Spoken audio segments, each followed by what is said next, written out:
I was standing in the press conference room at Indianapolis Motor Speedway because there was 2 Indy cars on his team racing, but I was not because I'm in a lower formula. And he announced during this media availability that I was going to race Indy cars the next year. And I'm like, wow, did anyone want to admit? I mean, it's amazing, but I just never got a heads up. And so, right. So that was it. And then I started racing Indy cars in 2005, and I about won the Indy 500 my first race, and it was kind of off to the races after that.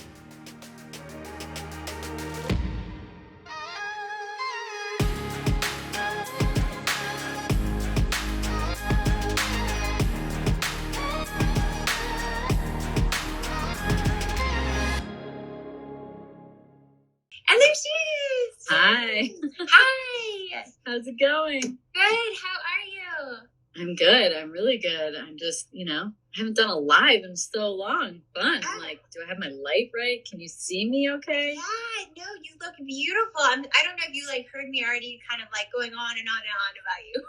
I was listening a little bit. I caught the last 90 seconds. Oh, good. Well, I'm thank so you. Happy that you're here. So thank you so much for creating this space. And yeah. This is awesome. Gizmo is obviously going to be with us.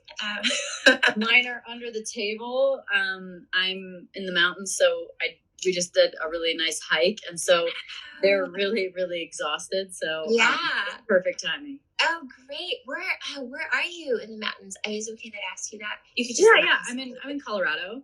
Oh, beautiful. Yeah. It's really stunning. Oh wow! I have a really good girlfriend of mine actually moved out there.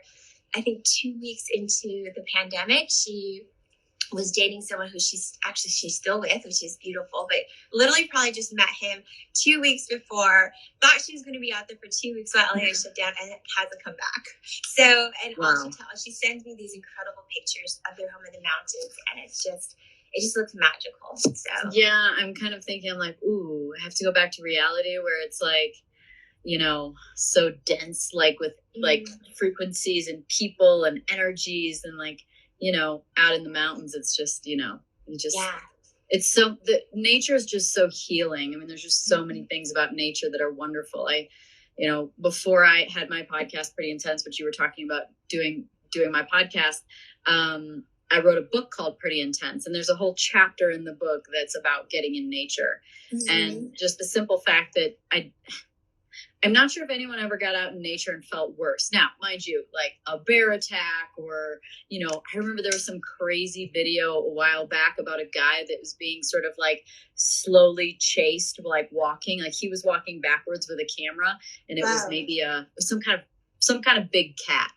And he didn't know what to do, but it just kept following him. Obviously that's a bad day in nature, but for the most part, it's usually very good. So we hiked out to a lake and took my shoes off and earthed and got into the water. And then my friend who I'm with, Stacy, who I've done a bunch of podcasts with, we always do really short little ones where we just riff on a word. Yeah. She's here with me, and she was filming me getting in, and then she's like, "Are you going to get in?" I'm like, I'm it. She goes, "No, are you gonna swim?" And I'm like, "Oh God, no, absolutely not." But then she did. I was like, so I filmed that because I was like, I'm not soaking wet walking back on this hike. But she got in. She's a trooper. Well, your excuses. You're like, well, I've got to be live and on camera with a few hundred, almost 1,000 people. So you get to not be dripping wet. Well, it's just so good, and to see you, and you're just glowing from, I think, you always are, but that little extra from Mother Nature's beauty, and that kind of very healing.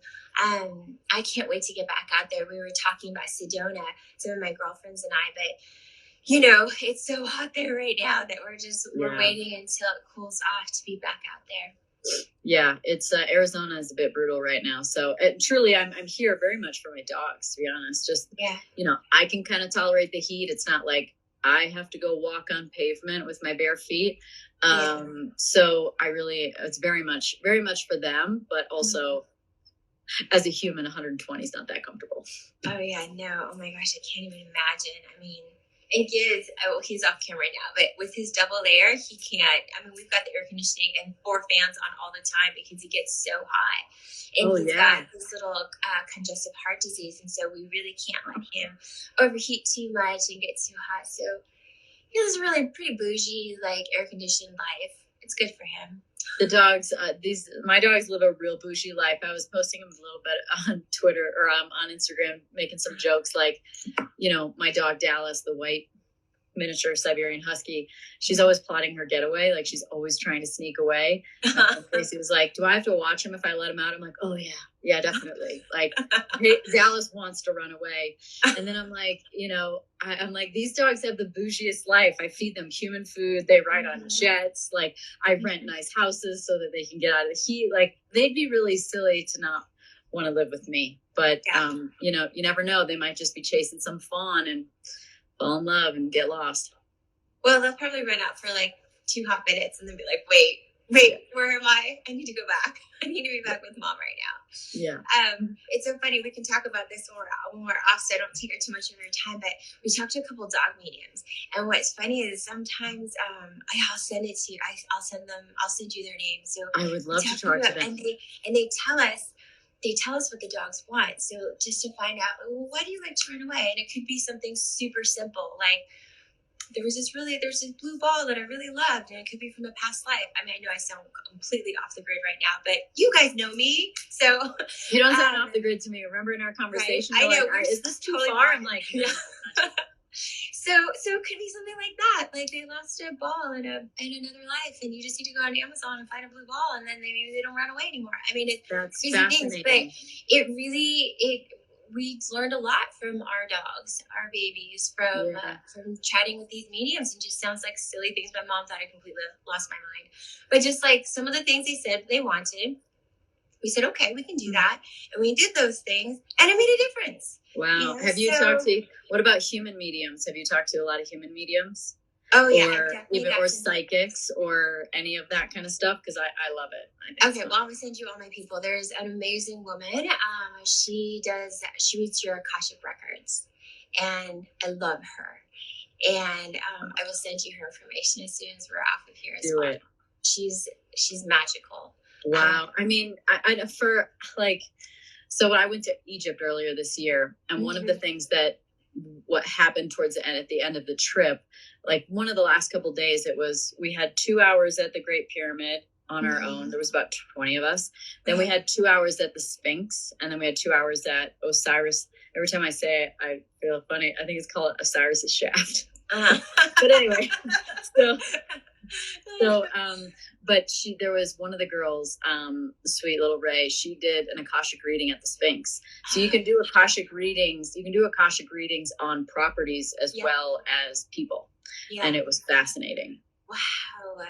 That is fascinating. That is amazing. I mean, I for some reason had my readings done before. I hadn't had them open and read until earlier this year. I'd known of it, and for some reason just hadn't yet connected to the person that I felt was the right person to open that up for me. And did this year, and it was amazing. And it's actually kind of perfect because our topic today is mindset and manifestation, and I already gave, obviously most people on here know who you are, but I gave a super brief intro, and I know that you have pages and pages of accolades from now, but also from your former career as a professional race car driver. But if there's a handful of people who don't know you, if you want to just do a quick, just sort of a summary of like where you were and where you are now, so we can kind of go into that, be amazing. Yeah. So I started racing go-karts when I was 10. It was really my sister who wanted to do it. She was 8. And she's 2 years younger. And I just said I'd try it. Like, I'm actually one of those people that it's not always my idea to do something, but I don't say no. It's like rare. It's rare for me to say no to jump in the water and like swim. I'd be like, fine, I'll do it. Yeah. So feet was enough for me today, but I just hate being cold. But I just didn't, as a sister, like you want to do what your sister's doing. And so we both started, and I just ended up loving it. And I did that. I did go-karting for about 7 years. And then I moved to England. I moved to England when I was 16. I left high school my junior year. I pretty much didn't even barely go my junior year. I was there for the first month and the last month of the first semester. So the middle 2 months I was gone. So I self-taught myself everything. I did take a withdraw fail on human anatomy. I think it was anatomy class, because I wasn't prepared to do 20 labs and like to do those to pass the class. So I just took a WF on that one. And but then when I left high school after that semester of junior year, I moved to England and I lived there for 3 years racing cars, and they were the lowest level open wheel cars. So the difference between an open wheel and a stock car is that literally the wheels are exposed. So when you see an Indy car, a Formula One car, or even like those, midgets and sprint cars that drive on dirt and they drive sideways and they have big tires and wings, since you can see the tire, that means it's an open wheel car. And so I drove the lowest level open wheel car with no wings on it. I mean, they still did about 150 or so. But I lived there for 3 years and did that. And then I came back. I was without a ride for a while. And I put Bobby Rahal on the spot one day. And I had received some information from someone that said I could have a full-time sponsor if he would put me in a race car. And so I put him on the spot. I really thought this was a real thing. I never heard from that person again. However, it worked. And he said yes, and then went and figured it all out. And so after 2 years of racing what's called Formula Atlantic, which is the step below IndyCar, I was put in an IndyCar. And I found out that I was going to race IndyCars. It was May of my second year in Formula Atlantic. So May is usually the race season starts around March time, and it ends around October, November, maybe. And so May is very early. And I was standing in the press conference room at Indianapolis Motor Speedway, because there was 2 Indy cars on his team racing, but I was not, because I'm in a lower formula. And he announced during this media availability that I was going to race Indy cars the next year. And I'm like, wow, did anyone want to I mean, it's amazing, but I just never got a heads up. And so, so that was it. And then I started racing Indy cars in 2005, and I about won the Indy 500 my first race, and it was kind of off to the races after that. And then I did that for 7 years full time. And at the end of my IndyCar career in 2011 and 10 and 11, I raced a little bit of stock cars. And so then I transitioned over. 2012 was my first full-time year over into stock cars, and 2013 was my first cup year. But anyway, and then I retired in 2018. So yeah, there's so many interests that I have. And so that was a long intro into my racing career. But really, when I do interviews now, of course, for my podcast, and I interview old teammates and drivers that I know really well. And they'll say to me, they're like, you seem really deep and really like spiritual. And is this new? And I tell them it's not. Like it's just, you never saw that side of me because of what I was doing. There was no space to be spiritual at the racetrack. Like, that's not practical and necessary and helpful. And so, I always say that, I was buying like Linda Goodman's Love Signs books when I was 18 years old and getting psychic readings. I remember calling for like psychic reading when I was 18. So I've always been fascinated by spirit, always been fascinated by energy. There was another thing that's sort of an indication. This is just a funny little thing. Because it's something that I feel a lot of, which is energy and frequency. It's like, that's kind of what I can feel. I don't necessarily take on people's emotions and certain things like that, but I can feel frequency and energy. And so when this was back in, I think, like 2008, and maybe some people out there have heard of this company, probably because it's a cool company. And this is probably a bit of a spiritual community, but the company Spiritual Gangster, the clothes.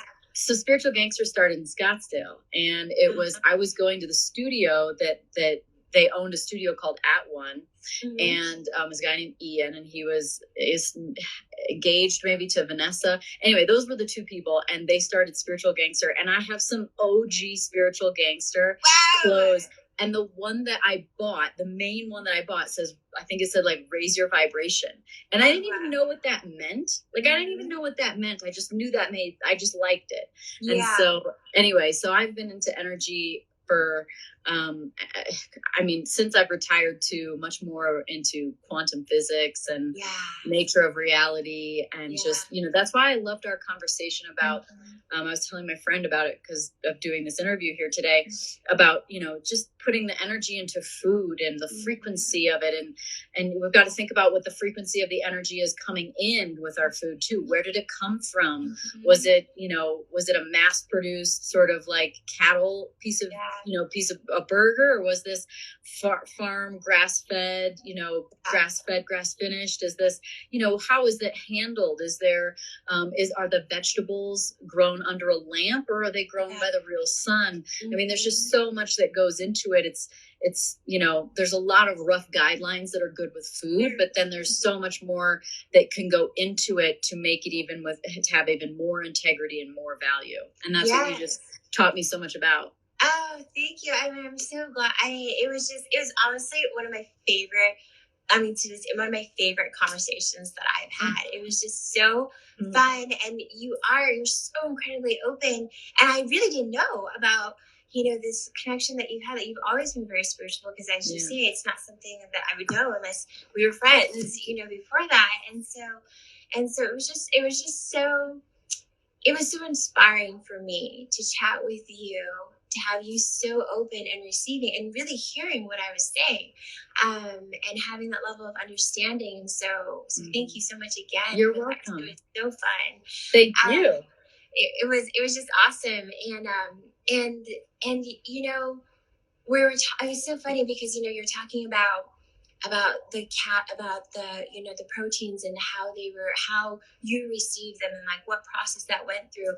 And I had an all-day event yesterday with some friends, and after everyone left and we're exhausted, you know, because it was all day, I was still like, no, let's go ahead and cleanse the space. You know, the entire house, we saged, we smudged, and then even the outside. And it was so interesting because when I got to the area where they had the barbecue, you know, they offered, you know, like vegan options there, like portobello mushroom and maybe an impossible burger, and they have really high quality meats. But it was so interesting, and it's outside. And as I was going through the yard and I got to the barbecue, it was I felt it as I entered just like that one tent area, and everything's empty now. It's at night, right? Everything's clean up and gone. But energetically, the frequency was different. It was so important to just cleanse and honor and think like the energies that had been there, just like that we received it with grace and love, you know, even though the food wasn't there anymore, you know, it was still the frequency and the energy and the vibration of what had been there was still there. And I know you can understand that. Well, of course. I mean, spiritual sites. I mean, it's, you know, it's not as though those people from the stories in the past are still there, that the frequency and the energy. And so I think that gets, you know, who knows? I mean, we're talking about, you know, we're hypothesizing a little bit, but you know, the frequency of a location. I mean, that's another question. You were just in Egypt. You know? Yeah. Does the frequency of the location bring people into that spot, or do the people make the frequency? I think it's probably both. And one of the things about Egypt that I really noticed and really felt in my heart and in my body was that, you know, we toured probably, I don't know, 8 or 10 temples. They were all incredible. And we went to a few pyramids too.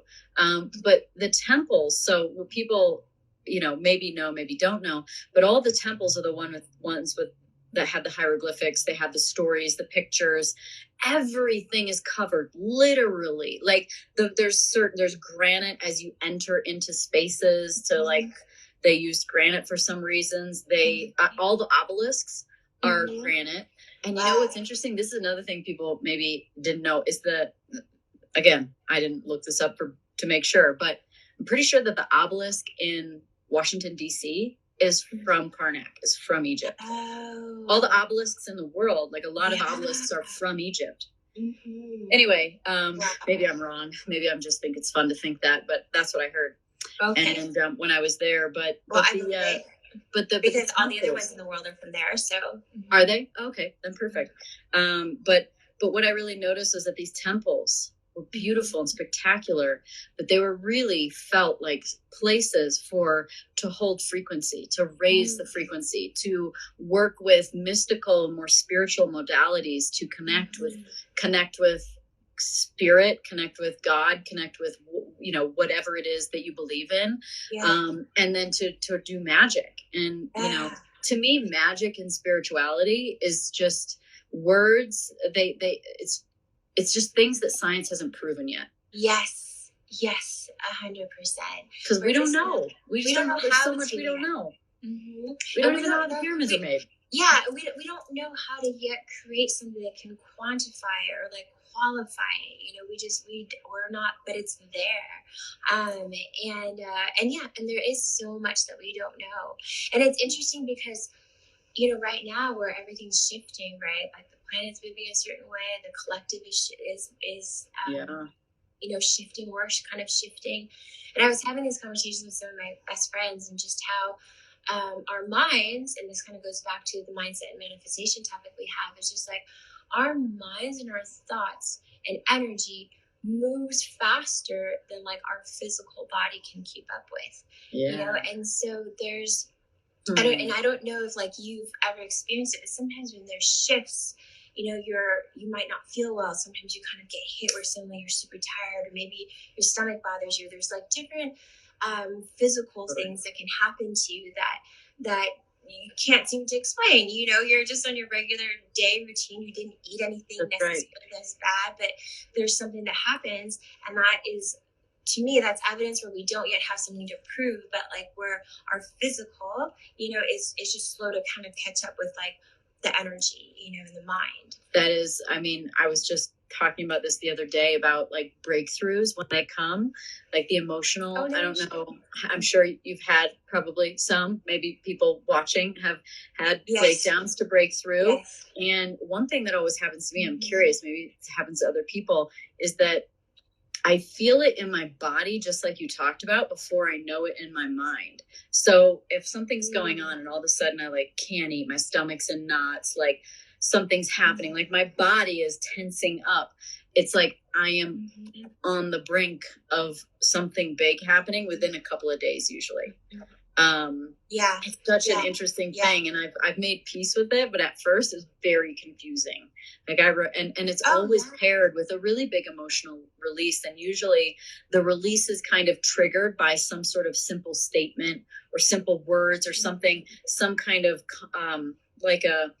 like something that you deserve, maybe something like that, where it's like, I deserve more, or I deserve to be happy, or I don't want this, or something like that. And then all of a sudden the floodgates open, or something you're afraid of. And all of a sudden you just have this emotional release that you can't understand why you keep sobbing. But that's interesting you say that. I totally agree with that. There's a disconnect between the quantum field and the information that's comes into the body and what arrives at the mind and what becomes an awareness. Yes. And yes, I mean, you kind of said it perfectly. And, you know, I love, you know, a lot of the comments that have come through, just people who can kind of relate to that as well. And I feel that every time there is that sort of like breakdown to break through, you have a higher level of awareness. And so there's almost like you said, now that you know when it's coming, it's almost like you can do certain things to mitigate it, where like you can start to kind of create like a practice or routine.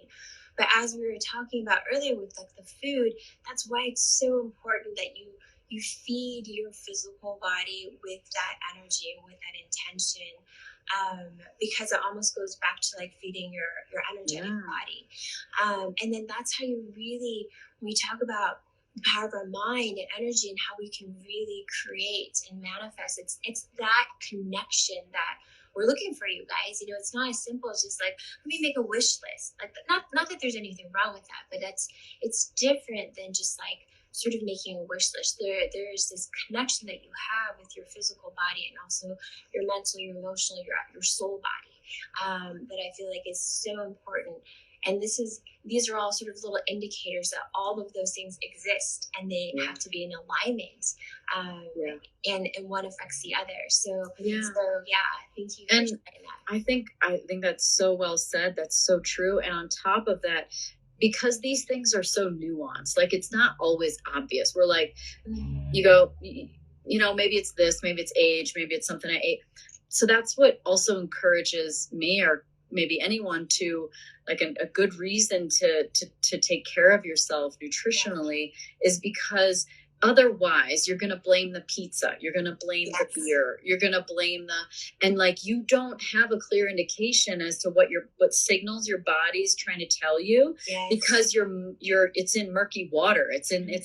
You're filling yourself with all kinds of things that make you feel a certain way, and so you can't tell really what's going on. And so I think there's like multiple good reasons why, taking care of yourself through food and through intention is really, really powerful. Yeah, it is. It's almost like eliminating the things that are most obviously not what it is, because if you are in a physical body, if you have movement every single day, you're putting the right nutrients in, if you're treating and you're practicing, mindfulness or meditation, and you have some sort of a practice, when these things happen, you can almost just immediately eliminate that it's not this, or this. Because I've got these things already checked off. And even that in and of itself gives you a different level of awareness, because then you can say, oh, okay, so I know it's not this. What's going on right now? Like, what's going on with me on a deeper level? Like, what triggers that I have that I'm not fully paying attention to? Or like, what's going on in the collective? Maybe I just need to check in with some of my spiritual tribe, or like my healers, or other people who kind of like work with energy and see how they're feeling, because that happened to me recently, and I checked in with some of my healers, and I said, listen, this is kind of how I'm feeling lately. How are you doing? And it was literally like, oh my gosh, the same thing is happening. And there was such like listen, I still wasn't feeling well physically, but it was a relief knowing, okay, I went through, checked what I was doing. None of this really made sense. I'm really good at identifying patterns when it comes to food and supplements, but what I do, and then looking at what was going on with me energetically and still not figuring it out, and then connecting to my mentors, like my healers, and realizing, okay, then there's an upgrade, or there's something, there's an ascension, there's, a process of ascension happening. Yeah. And so even that, and then you can say, okay, what do I need to do when this is happening? Like, what is it that we do? We did more salt baths with this and that. And, like we up our magnesium, just certain things that you do when okay, it's an upgrade right now. And it's not the pizza that I ate, and it's not because I'm super dehydrated. It's like, wait, actually, no, it's a shift. Yeah, it's a shift. And, to like, up your hydration levels even more, and to kind of work with it so that you can really bring it all in. I love our conversation. Really, for sure. It's so well fun. It's all about energy, and that's all anything is. That's all we are anyway. I was just listening to I finally signed up for Gaia TV because I saw some programs that I wanted to see. I'm like, fine, I'll sign up. I did the same thing when I did. I was like, after like 4 or 5, I was like, all right, I'll just sign up. Yeah, I was watching that, but one of the shows I was watching talked about collecting all the matter. See, I thought it was the matter in the world, but being the size of an apple. When I interviewed Neil deGrasse Tyson, he said that that's true. Basically, like if you collected all the real matter in the world, it's about the size of an apple. But then I heard this thing the other day that when I was listening to Guy, it was, if you took all the matter in the universe, it's the size of like a pea, like the real energy. And so that's kind of what they're thinking. The Big Bang is like this energy needed to go somewhere. And so now it's all expanding. It's continuously expanding right now. And, but that right there is just, thank God for science for proving some things. And, that's nice, because we can know that when you know what you are, you know how to use it. And so once you know that you're just energy, now all of a sudden your orientation to how you operate, or how I operate, changes, because I know more of what I am. That's so well said. So beautifully said. Thank you for that. I think that's going to be our soundbite. One of the soundbites, you guys. It was beautifully said. We have so many questions that came in for you. Everything from what your routine is like, how do you manifest, what are your meditation, spiritual practices, so many different things. And then also a couple simple ones that you started when you were young, but did you always know that what you ended up achieving, that's what you wanted? Did you manifest that? Some questions that came in, there's so many. So I would say if you're open, just take a stab at any of them. There's more coming in. I mean, when it comes to that, as far as my career and manifesting that, did I, or how did I? I think it's, I don't know yet, but there was just a strong belief, blind faith is what I called it when I was young, that I was going to make it in racing. I just knew it. Like, I just had too much to offer. I just knew it. And so is it because I created a belief that was strong enough to manifest it? Or is it because it's already somewhat in the quantum and there's some sort of more deeper plan, something a little bit more macro that I don't know, that I was on some journey to do something like that? Like, I do believe I could have had a different job and still had the same energy and the same, but that was my medium. That was how I got out there. And that's how I generated a platform to be able to have conversations like this, which is truly a passion of mine, and also inspire people and do the things that I did within racing. I don't know, but I can say that from a young age, I mean, my sister wanted to do it, like I said, and then I was good at it. And so I thought, well, I'll go to college for engineering so I can learn how to work on my race car. And then I left high school when I was 16, and moved over to England. And I'm like, I don't have to work on my race car at all. They all do that. And so there goes that. But the dream was started in that first year when I was 10, that this is what I would do so that I could become a professional race car driver. And so I always emphasize how important it is to dream. So from a very young age, I had this dream about it, and that dream became a belief. And so it's not a clear and easy answer. I don't know, but I do believe that we're stepping into an age of fifth dimensional manifestation where I was laughing today on the hike because we got ready and we were looking at how far away it was and how many hours the hike was. And my friend Stacy said, do you think we can make it? I know we have to be back. You have the interview. And I was like, we're going to do it. And I just feel like we'll be fine. We'll make it. It'll all work out. It'll be like this amount of hours. Yep, we can do this. And so we took off and we were hiking on the way down, and we had tons of time. Like, we got back and still had like an hour and a half before this.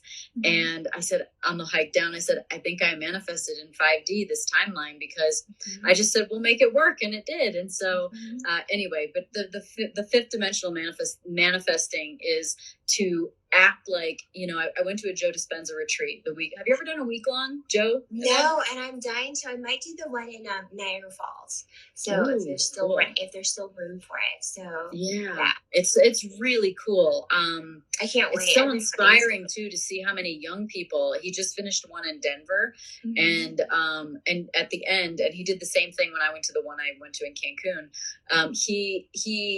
He shows at the end of the whole thing, puts on stage everybody under 25 to show you just how many young people are there. And I'm like, this world is going to be such a different place when those kids are adults. Like, to be 15 years old and learning about manifestation and 5D manifesting. Like, so basically, like Joe, it'd be like taking the timeline of getting from point A to point B and just flipping it vertically and going, everything's available right now. Like, if you believe that the past, present, and future all exist simultaneously, then there's really nothing between you and what you want other than how you perceive it and the way you go about it. And so it's almost like learning how to go about things as if they're kind of already happening or will happen, and then just the universe just delivers what you need to make that happen. It's like a faster way to get things done. So I'm not saying jump ship and like start a new job if you're not happy, but I'm saying get going, like get started, you know, and then the universe will keep delivering to you the things that you need to build that up and to be able to step into whatever it is that you want. Maybe it's work, maybe it's a relationship, maybe it's where you live. I don't know. It could be anything. But I do believe that. And then, you know, as a side note though, when you meet resistance over and over and over again, that's also a sign. That's the sign that it's not for you, and you're hitting your head against a wall, and it's time to turn a new direction, or, you know, a very popular word, it's time to pivot. And it's such and thank you for just sharing all of that. It's something I think that a lot of people on here need to hear, because we all have those experiences, you know, myself included, and something that we talk about when we talk about what is manifesting. When you said, I think you said it's important to dream, like you have a dream and that dream becomes a belief. And I think that that's really, as you say, when we're talking about this 5D manifestation, when we're talking about, you know, believing that it already is, when you're wishing for something, you also believe that you don't have it. So, you know, you really have to believe that what you want is something that you have. And that's really what makes it real. That's what cuts it from point A to Z lightning quick. And exactly what Danica said, everything starts to kind of come in from the universe to help you get there, because by design, it's almost what the universe wants for you, you know, because you believe this is real. They're like, oh, this is real. Well, we got to make it real.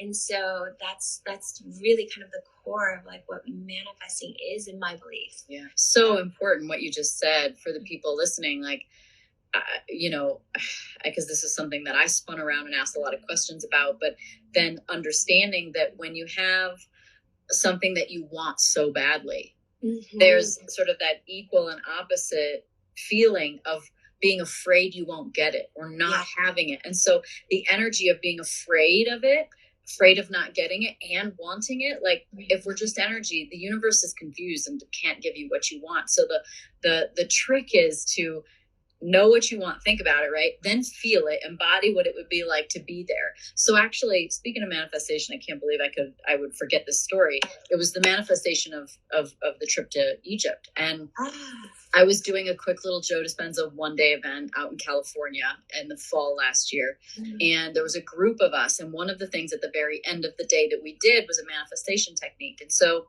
you think about what it is that you want. And so for me, I wanted to go to Egypt. So I put an E for Egypt, put a little circle around it. And then on the left side of the letter, I wrote why, reasons why, like 3-4 reasons why. And then on the right side of the letter, you write 3 or 4 reasons, 3 or 4 elevated emotions that you would have if you were there in the moment, in whatever it is that you wanted. If you got the car you want, you got to picture yourself driving it, feel it, embody it. And when you do, there should get to the point where there's some kind of physical reaction. There's some kind of like wave of joy that comes over. Like you see something, like there's some feeling, maybe even your heart starts beating faster. Maybe you start getting hot. I don't know, but there'll be a physical reaction once you've actually embodied it on a feeling level in your whole body. And then after that, you just let it go. You let the universe do its magic. That's the like trick that's hard, is because when you want something really badly, you gotta let it go, and that's a really challenging thing as humans. But so what ended up happening is I was totally prepared to think about this, work on this manifestation, vision, embodiment for years, whatever it took to go on the right trip. 2 hours later, I was sitting at dinner with everybody that did the little retreat.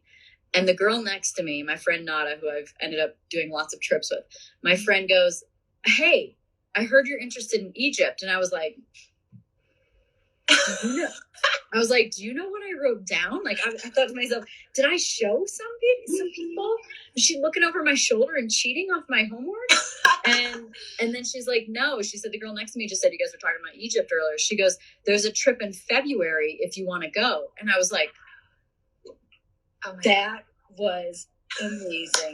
And then I went, and it was the most amazing trip. I mean, it was a super phenomenal trip. It's with a leader who she's done many, many, many journeys to. I think it was maybe her 9th group trip to Egypt, and she's just super dialed in. It was a magical trip. So floating down the Nile for 4 days on riverboats. Like there were so many of us. We had 2 riverboats that were joined in the middle, so we could go from one to the other. I mean, it was just a phenomenal trip. And so that was just like, that's an example of the manifestation. But I really let it go in the way that I was just like, I don't know, I'll just meditate on this until I get it. And if it takes a couple of years, then I'll know that, I'm not going to say, I'm not going to force it. It just should be the right opportunity. And bam, tap me on the shoulder 2 hours later. That is so magical. Was this the one that Kelly hosted? The one day Joseph Spenza? Back in, I think it was late October last year. Yeah. So it's so funny because I did an interview with Kelly. She was still pregnant. This is back when we were in studio at Evertop. And I taught her this manifestation. We were going to do a whole thing at her house. We didn't end up doing it, but it was this exercise with manifestation where you're holding 2 pieces of paper. And I don't know how much time we have. If I can go through the whole thing. You're good. Go for it. Okay. Basically, it's you take 2 pieces of paper and like identical. So let's say it's like a Post-it note size, like they're exactly identical. And on one, you write something down that you love. And I usually reference food because it's very easy for your mind and your physical body for you to have the physiology around something that you like or don't like when it comes with food, right? Sure. So something that you love that maybe makes you like salivate. You're like, oh, it's so good. That's like your favorite pizza or whatever it is. And you write it down and you fold it up. And then on the other piece of paper, you write down something that you can't stand. Like, just the smell of it just makes you want to lurch. Like, it's just something you cannot stand, right? Oh, man. Write it down, piece of paper, fold it up. They're identical. Then you put the 2 pieces of paper, fold it up in your hand. You shake it up, separate it. And then you ask your body, which is in which hand. And it's this amazing exercise. And you do it a couple times. And just it's better if you do it by yourself so you don't feel like anyone's watching you, and you're worried about choosing the right answer, so to speak. But there is none, because it's really about, if you decide, tell me which one is the one that I love. And you connect your mind, your mind body, your soul body with your physical body, because you've had a physiological message to that now. And your body will tell you, exactly which there will be, maybe an itch or a tweak or something will happen, and it'll tell you which hand is holding that which you love, or that which you don't love. Usually it's the one that you love. And you start to read your tells, you're able to speak your physical body that way. And it helps so much. And once you refine this and this becomes a practice, it helps you make decisions. And it also helps in this creation process, this manifestation process, because you kind of have to let it go, and then your body tells you. So when you're talking about writing and letting it go, it's not having that attachment and trusting that that your body tells you, and it's just that whole connection, of all your bodies, and it's every language speaking and knowing how to translate every language, if that makes sense. Yeah, that reminds me of something that my friend taught me earlier this year. The girl Nada that asked me about the trip to Egypt, she was telling me about this technique called body talk. I'm pretty sure that's what it was called. Okay. I don't know if you've ever heard of it or anyone else has ever heard of it. I've heard of it before. It's kind of, I don't remember exactly, but so where we were staying in Mexico, there was these little stumps that you had to walk on out to go to a shala and there was a cenote, and I slipped and hit my shin on one of the stumps of wood, and so it was really egged up, and I tend to override the body, and I'm dealing with that on my own personal wellness stuff going on right now, because I override the body with my mind. And but she was it had a big egg on it, and we were about to do a little workout, and she's like, probably shouldn't. I'm like, no, but I'll be fine. It's just no big deal. And she goes, let's do some body talk. And so she I think there's some tapping involved, but anyway, really what it's connecting to in my mind is just, higher selves. So especially when you're talking to yourself and you're asking questions what you had said just before, to me, that's just your higher self communicating with you.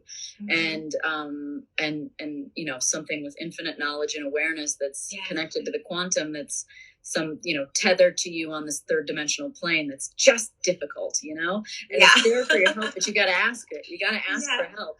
Yeah, it's so true. I mean, that's just the best way to say it. It's just like sometimes this third dimensional plane is just, it's just hard. And, you need those tools sometimes. You need that help.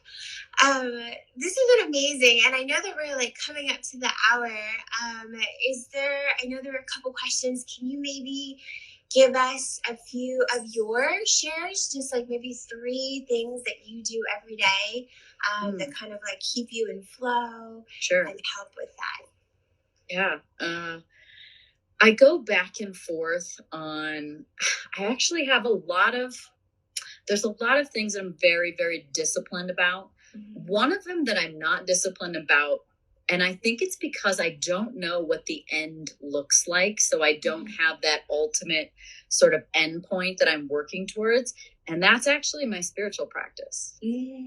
I actually finally just wrote in my journal yesterday morning for the first time.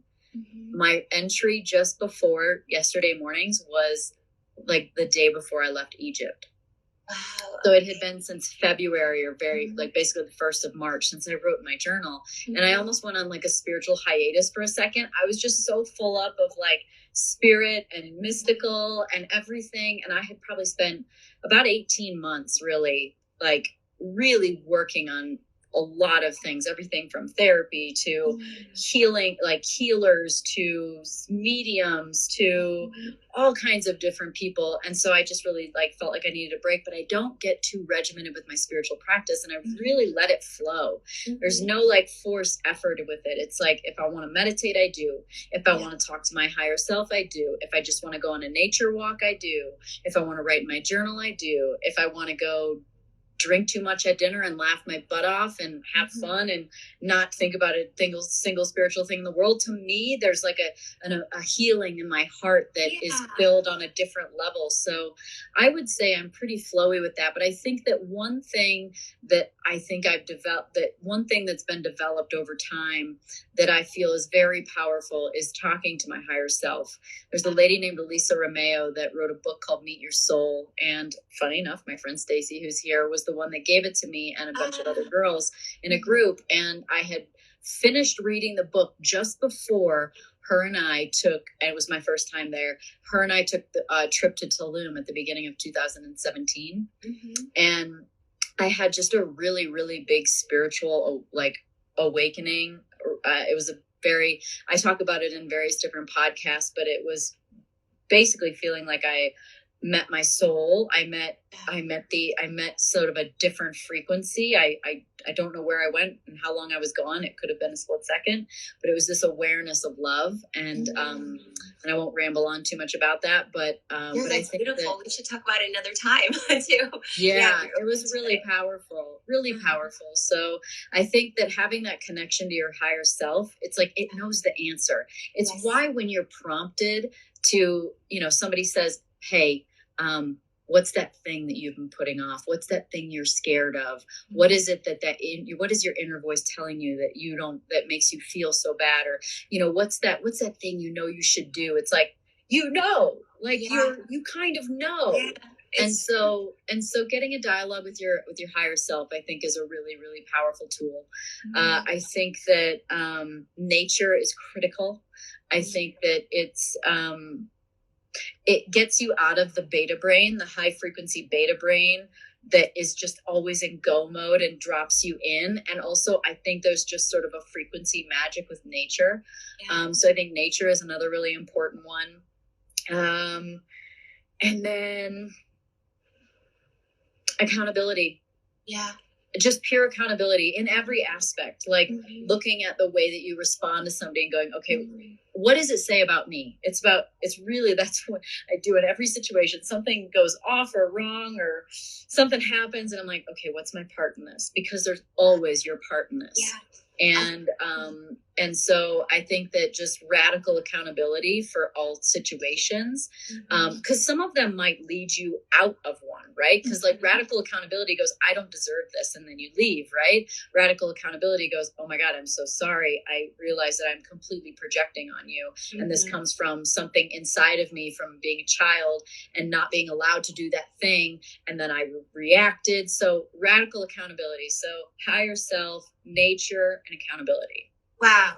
Awesome. I love it. Thank you. Thank you for that. Because, you know, I think that there's just so many questions that come in, and, you know, it could be in your diet or what you do from day to day can vary a little bit, but I feel that every one of those categories covers a lot within each of us for our checklist. And so that was awesome. You know, I love that. I don't think I've had anyone say radical accountability. That's a good one. Yeah. It's a good one to put on the list, you guys. Yeah. And it doesn't even mean that, like, by that, it's like one of the things I think about is like, it doesn't mean someone's not wrong. Like someone can still be wrong, but it's just like, why are you participating in this pattern? Why are you there? Why are you doing it? Why are you allowing it? You know, there's a lot more information when you go into it more. So yeah, that's probably been the most powerful thing that's shifted for me in the last year is just really, really big accountability. Wow, that is beautiful.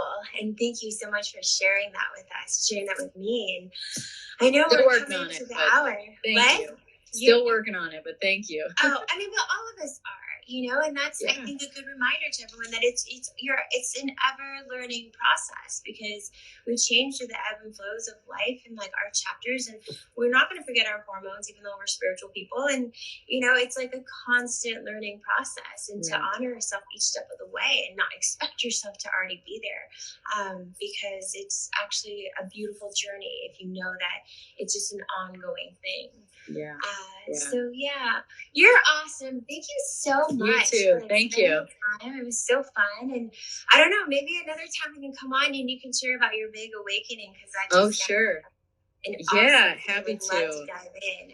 Okay, cool. Thank you for opening this conversation up for people to learn and hear new things maybe, and also maybe reaffirm something, and just find community. I mean, there's one thing as human beings I think that we're naturally drawn to is community. And so thanks for developing this community and, you know, having so many people on. This is amazing.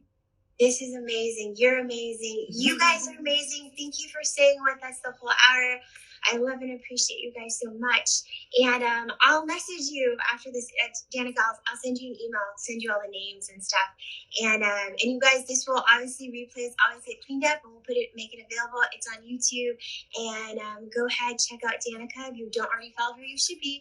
And check out our podcast too. It was a lot of fun to do. So thank you guys. Thank you, Danica. Thank you. Everybody have a great week. Okay, Thank bye. you. Bye.